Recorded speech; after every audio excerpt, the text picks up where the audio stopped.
I know a lot of people love The Chosen, but is it biblically accurate? Grab yourself a cup of coffee and let's talk about it.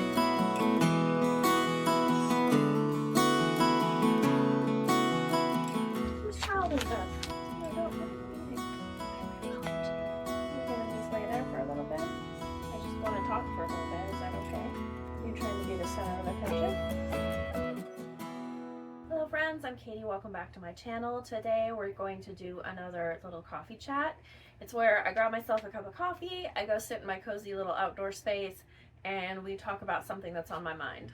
So today's topic might step on a few toes. We're going to be discussing the show The Chosen and whether or not it is biblically accurate. Is it something that we should be founding our worldview on or our biblical view on?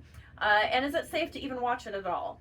So about a year ago, I watched a movie that was based on a true story. And although I love a good frivolous show or movie that's for entertainment purposes, I really do enjoy stories that are based on fact. So the story was based on a couple who broke down in the middle of the desert with their teenage daughter, and there was another couple in the town who had lost a daughter, and they ended up trying to kidnap this daughter and send the parents on a wild goose chase. It was crazy, convoluted story, and towards the end of it, I started going, I am just not buying this. Is this even true? So, of course, I hop online, I do a little Google search, and the only thing based on true story was the fact that there were 4 people that got lost in this same desert way back in the 60s or 70s, and everything else was completely made up. So the fact that they were basing this movie on a true story or on facts was pretty much a lie. I felt deceived. Anyway, it was clearly not what they were making it out to be. And that's kind of what bothers me about The Chosen. Now, I do get why people enjoy The Chosen. It's well done, it's well acted, it has a biblical theme, and nowadays when it's really hard to find shows that aren't offending you at every turn with something immoral, it seems like a safe option. But is it? Okay, my light keeps going on and off, and I'm just gonna deal with it, so if the lighting's poor, I'm sorry. Like I said in the last coffee chat, I'm just gonna press through and get these done and not worrying about showing up perfectly. So I'll be honest, I have not watched much of The Chosen. In fact, I've really never watched a full episode. I've only seen bits and pieces. But while I haven't seen full episodes of it, I have seen enough to know that there are some major inaccuracies and a lot of creative freedom that has been taken with these stories. So I did bring my laptop out here only because I wanted to be accurate about some of the specific things that I felt were kind of misleading, let's say, and not accurate. Okay, so for instance, where Jesus rehearses the Sermon on the Mount, not only did that never happen biblically, but when you are the Word of God, you don't need to practice what you're going to say. It just humanizes him maybe a little bit more and gives a little bit more added interest to the story, but is completely inaccurate and really takes the God person out of him. Also, the dynamic between Mary and Jesus, almost like she's counseling him or advising him spiritually, when God was his father. He didn't need Mary to guide him in his ministry. He knew what he needed to do, almost indicating that Jesus was following Mary's wisdom and not the will of his father, when really it was the opposite.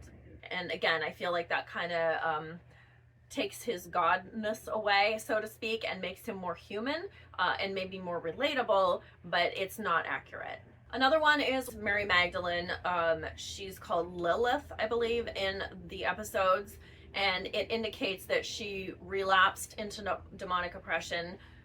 I don't know what they're basing that off of, but it is not in the scriptures anywhere. It also is a little bit misleading, indicating that maybe Jesus didn't really free her. And even little things where they portrayed Matthew's personality as kind of anxiety ridden or even maybe a little autistic, that is all made up, and it just leads people to believe a certain way about a person that may not be true at all. There are quite a few scenes where, you know, the disciples are shown bickering and fighting amongst themselves, even with Jesus, or where they're having discussions that never ever happened, but it just adds more cinematic or maybe more interest to the film to draw out a storyline. Even Jesus joking about needing more practice to perform a miracle. He's God. Doesn't need practice. And then there's this kind of underlying message of portraying Jesus as trying to discover his identity or find his identity and his purpose, And that was never, even as a child, he was in the temple and he said to his parents, did you not know where you would find me? I would be, you know, in my Father's house. Like he knew at a very young age. We don't maybe know exactly how young, but even as a child, he knew what his purpose was and what his calling was, and there was no need to discover himself. Again, making him maybe more relatable and personal to a broader audience, but not biblically factual at all. So those are just a few. There's quite a few inaccuracies. Now back to my coffee. So you may be saying, Katie, you're being picky. Why are you even bothering about it? It's just an inspiration. It's just entertainment. Why is this even a problem? Well, recently there has been, and statistics show that there has been a huge resurgence of people wanting to buy Bibles and get back in the Word of God, which that is great. I absolutely love that. But there have been a few posts that I've seen recently where people have said, I bought a Bible for the first time. Where should I start? Asking their audience. And a number of comments, an alarming number of comments said, just watch The Chosen. Please no. Please no. That is not biblically accurate view of God, and that is not where you should start. John, the Gospel of John is a great place to start if you are asking that question, but please, please, please do not start by watching The Chosen. I don't know about you, but I'm the type, if I've read the book, I'm not going to watch the movie, and vice versa, and then I don't really enjoy it. So I feel like that's kind of been me with The Chosen. So I would highly recommend that you do not watch The Chosen first. That is not a replacement for the Word of God.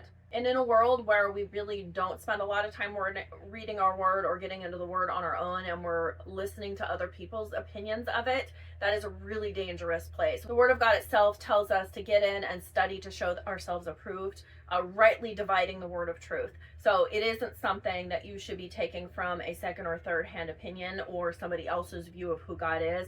And when The Chosen is so full of creative interpretations, it is very dangerous if we're basing our belief in God and our biblical worldview off of something maybe with good intentions, but not with a very biblically accurate viewpoint.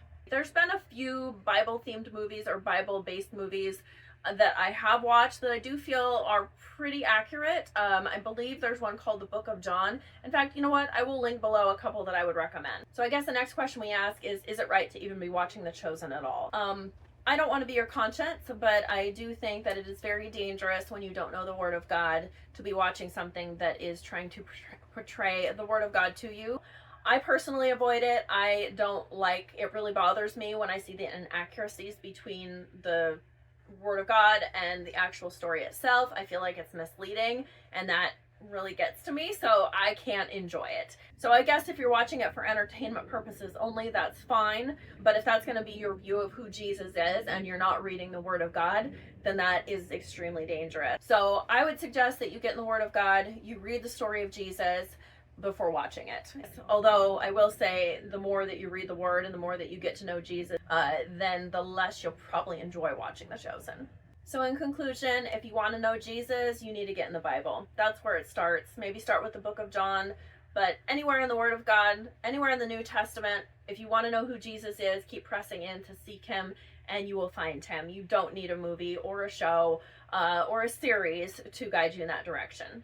But what about you? What's your thoughts on it? I know this probably is going to step on some people's toes, and you may not agree with me, but I take the Word of God very seriously, and I take the representation of Jesus Christ very seriously. So for me, it's a big no, but I want to know what your thoughts are. As always, I thank you for joining me on my little coffee talk. If you have any suggestions for what you would like to talk about in the future, please drop that in the comments below as well. If you enjoy my content, please subscribe. I will be trying to do these every Tuesday when I can. And of course my little buddy likes to join along sometimes too. All right, until next time.